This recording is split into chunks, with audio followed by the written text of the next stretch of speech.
Hello, welcome to another week in the books. I sat down and was fully ready to get started and then caught sight of my hair in this camera and I was like, all right, gotta go do something else with that. So that's the kind of morning I'm having where I'm just ready to shave my head and call it a day with all things thick hair. But you know what? Sometimes that's just how it is. Anyway, I have 4 books to talk to you about today, and we may as well get right to it.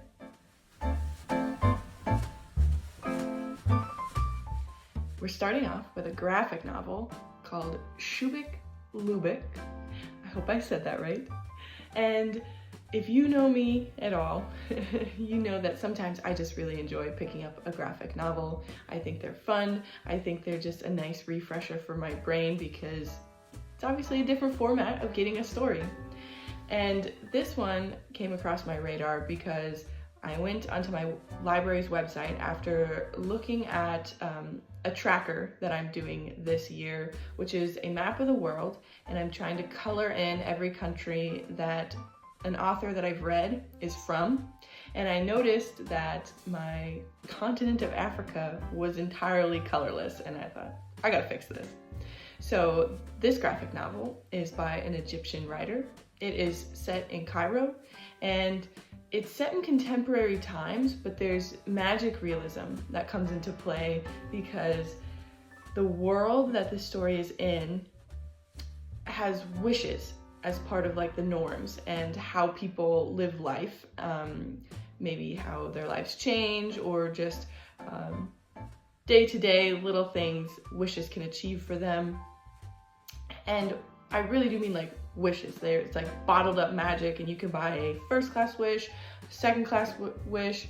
You can get in trouble if you get like the low tier wishes and use them because they're actually dangerous because they're so low quality that they can just malfunction for you and result in harm to yourself, harm to someone else. It can just cause a disastrous wish to happen. So you gotta be careful, and you gotta wish carefully as well. Like one of the characters, because we get 3 different characters that we are primarily sticking with, 3 different plots of how wishes are used.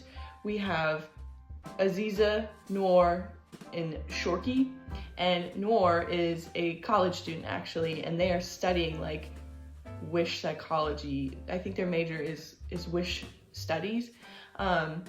So you get all of this information about how norms in the society revolve around legislation, around wishes, and people's lives do change because of wishes. But again, you have to be careful thinking about like, why am I using this wish?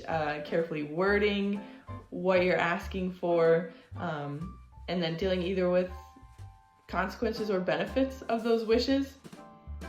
And that's what we see here with the 3 characters. Aziza is a woman who she experiences losses in a lot of grief and then a lot of debt due to life circumstances, and she works to save up to buy a wish from a man at the kiosk that he owns. That's Shorky. He's the kiosk stand owner with 3 wishes that you learn how he came to have those at his stand. But she buys a wish from him, but it doesn't go well, and so you get kind of a glimpse into how in this story government is trying to get their hands on first-class wishes and mistreating people to do so.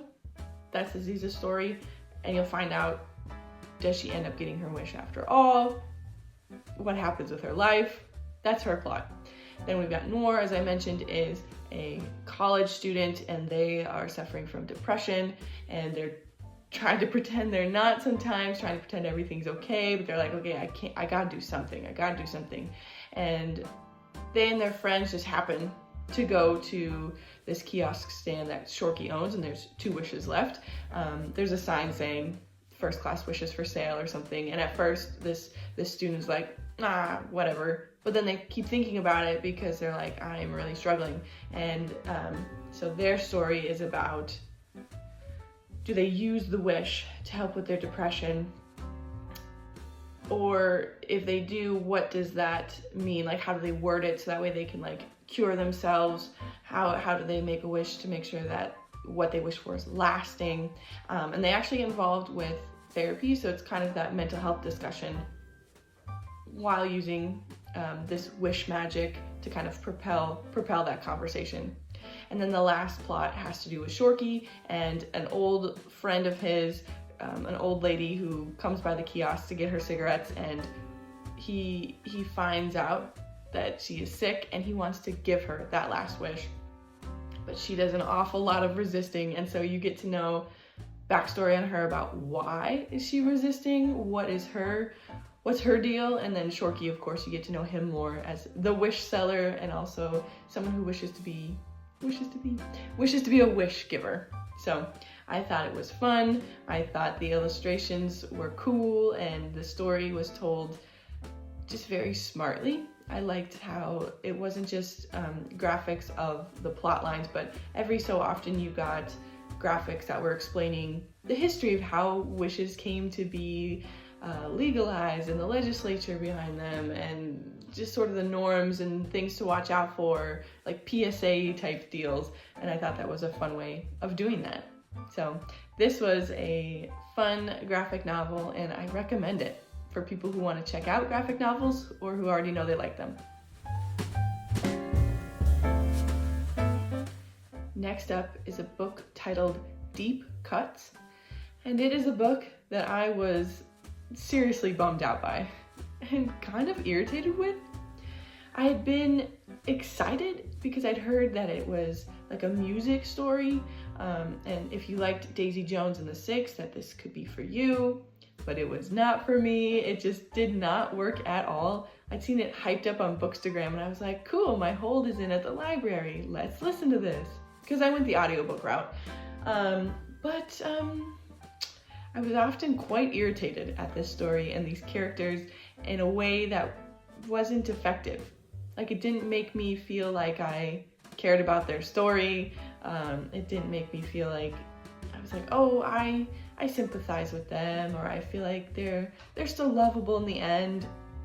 I actually thought they were rather toxic to each other and just immature. So this story starts in the late 1990s in California. Two college students meet at a bar, like connect over, talking about music. Percy, who is our POV, so our main character for the whole story, she loves music. She isn't a musician herself. She, as a girl, tried learning piano and then that didn't work out for her. And Joe is the other character, and he is a musician. He's writing his own songs. He really wants to pursue that, but they're both in school at the start of the story, and then after they end up talking about music, and they talk for a long while, have a lot of opinions that they share, Joe is like, hey, I'm gonna send you this song that I've written. I'd love to hear your thoughts on it. And she ends up giving him feedback that takes the song to a whole other level, and he's like, I need you to help me write songs. And she agrees to that, and they come up with a lot of good things, a lot of good ideas, and of course, like friendship, but also maybe romantic feelings are developing out of that. But Joe's had this longtime girlfriend who ends up being a consistent secondary character throughout the whole book, and they're kind of navigating just the tension of Percy and her feelings, but Joe is like, we are a professional relationship, like we gotta keep the romance out of it because I can't lose you with the songwriting. I need that. Especially as he's actually starting his own band, he's like, I need that in my life because I want to be successful. I want the band to be successful. But then the story, of course, as it continues on, it's like they're no longer in college. It's like young adulthood in professional lives. Even Percy pursues grad school writing program in New York, and Joe's touring with his band over the world, and so they kind of come back into each other's lives. And in and out kind of thing. And it's always like a lot of uncertainty and a lot of gray areas. And Percy's just always hung up on the fact that like, I will wait around forever for Joe to tell me that he loves me kind of thing. And it was kind of pathetic because there was one point in the story where she has a boyfriend who seemed really lovely, especially compared to Joe. This guy just seemed to listen to her, care about her, seemed more mature than Joe for sure. And she's like, she couldn't see that good thing that she had and make some poor decisions with Joe, that it's like, you just compromise and sacrifice this whole good thing you had for the sake of this band boy who is not good for you. And it was like, all she could think about was that her most successful existence in life would be songwriting with Joe, even though it was like, ma'am, you are limiting yourself. You really gotta, I don't know, take off your blinders or something. It was just not good. So I was let down by this, let down by Percy and Joe. And I would recommend, if you're looking for a music story and you did like Daisy Jones and the Six, maybe checking out the final revival of Opal and Nev that came out a couple of years ago. And I really, really enjoyed that one when I read it. Next up is a piece that is a genre that I haven't yet reviewed this year, which is poetry. I read a collection titled Call Me Home, and it was a really, really lovely collection. I thought that it was just a good change of pace for me. Apparently that's what I've needed this week, between the graphic novel and now this. Just needed to get away from the prose a little bit. And this collection gives me themes of womanhood, feminism, in the first section, because it's told in two parts. Part 1 being Displaced and part 2 being Homecoming. In part 1, you get the poet dealing with some trauma, like reflecting on nothing specific, but just the process of healing and dealing with something that has happened to her, something that is really weighing on her. And so you get that mixed in with, again, like I said, reflections on womanhood and also about her parents and the choices that they've made as immigrants coming from a region in India to Canada, and the impact that has had on her life, growing up as a child of immigrants, and just what that means for her and things she's maybe thought about. And then in part 2, it takes a more optimistic turn, I should say, because in part 1, you could tell things were just maybe more cloudy, more heavy, as she's dealing with some things, and the reflections she's making are maybe more serious. And then in part 2, it kind of like, you see the sun maybe starting to come through. You see that she's healed from some things, or at least is on an upward healing trajectory. She's also implemented some poems about motherhood, because that is like a new thing happening in the second part. And then not only more about her parents as immigrants, but then also as they're aging and she's spending time with them, and you can tell just like the love that she has for them, and thinking about family, and like the fact that you don't often think about when is the last time that me, my parents, and my siblings were all home together at the same time. Some things like that maybe are tinged with a little bit of melancholy, but are very thoughtful reflections, thinking about just how life is and aging is, and as she is embracing the new season of motherhood, just the emotions and reflections that emerge with that. So I think this was a lovely collection, like I said. I think as April is the month of poetry, that this could be a good one for someone else to get into if you're looking for some poetry. I do recommend this one. It doesn't get into anything specific like in the first part. Again, if you're worried about any trauma and trigger warnings, this was just a good reflective piece.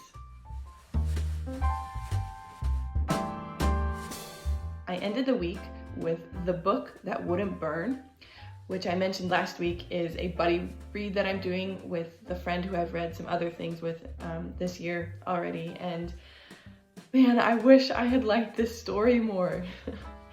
I was waiting and waiting and waiting for the story to finally like catch for me and like hook me in, and then just like off to the races, be so excited about what's happening in like page turner. And I thought that would happen because my friend, she messaged me and she was like, I just finished this first book, because it's a trilogy. She's like, I finished this first book and I'm going to the library and I'm getting the other one, the second one. Meanwhile, I'm like 30 pages in and I'm like, great, I'm glad you loved it so much. Awesome, I can't wait to keep reading. And then I was like 100 pages in and she's like, I finished the second one. I'm gonna go get the third one too. Like, she was having a great time with this. And I was like, why am I not also enjoying this so much? Because it was a real drag for me, where I was like, I just can't seem to find that momentum that she did. So we haven't discussed these yet. I'm very eager to discuss them with her, because clearly something about this was working for her that tickled her brain in all the right ways. And I know other people have been enjoying this. It's got a very high rating on Goodreads, and it is a trilogy, with the last installment having just come out this year. It's a 2025 publication, and people are enjoying it. And I was like, can't I enjoy it too, please? So if you are someone who is looking for a new trilogy, this might be for you. What I understand about the story, because I was kind of confused sometimes about the world building and what was really happening in the story. It takes place, you know what, I think it's in the future of like the world that we know today, or like a alternate reality of our world. And we've got two characters, Levira and Evar. I never really knew how to say his name, but we primarily stick with Levira. And she, at the start of the story, is a young girl who has lived outside of this big city where most of the story takes place. She's lived outside this big city her whole life. She's 10 years old, out just in the wild that they call the dust. And some violent events happen where she is no longer able to stay in her community, and she is brought to the city where she is recruited, luckily enough, to go and train at the library in the city. And now this city is known for its library. It's huge library. It's so large that there are chambers and rooms that haven't been explored in a long time, and people are like, you could easily wander off and get lost, and then that's it, we'll just never see you again. And she takes on the exploration of the library, one, because that's just kind of in her nature. She's a curious little child, she's a curious soul, but then she starts to realize that there are like some mysteries and some hidden things within the library that she is curious about and like wants to know more about, and is learning things also about the trajectory of the city that she lives in, as it's in conflict with this group of characters called Sabbers, which is just the word for enemies in this story. That there's like conflict, and it's coming to a head between the city and the Sabbers, who are trying to overrun the city. And so in her exploration, she comes across a place in the library where she can essentially go through different doors and end up in different times of the city, like past or future, so like time travel in a way. But if she like were to go to the past, she's only like a ghost there, and she can't interact with people, she can't change the course of history. And it's in that sort of portal space that she meets Evar, who all this time has lived elsewhere in the library, but like from a different time. And this is where my brain is like, what was happening? I don't get it. So if this all sounded confusing to you, it's probably because I was kind of confused as I was reading that. I was like, I don't think I understand what the stakes are exactly. I don't think I understand how people solve problems in this world, as far as like if this library is just this great big thing of like endless iterations of time, or if you go here, things are different. If you go here, things are different. Like, I don't know. So I obviously need to talk to my friend about it and hear how she was experiencing this book. If any of you have read this one and want to tell me your experience about it and what you maybe liked about it or how you understood it, that would be good for me, because I just did not vibe with it. I wasn't feeling this one, which is too bad, because I feel like a book that features a vast library, does that not speak to every book lover's heart? And yet I was lost. I was so lost and just feeling like it was a chore, like trudging along, trying to get to the end, trying to get to the excitement that my friend was experiencing. So unfortunately, that wasn't my experience. But again, it is something that other people out there are enjoying right now. So if this sounds at all like something you want to check out, go for it.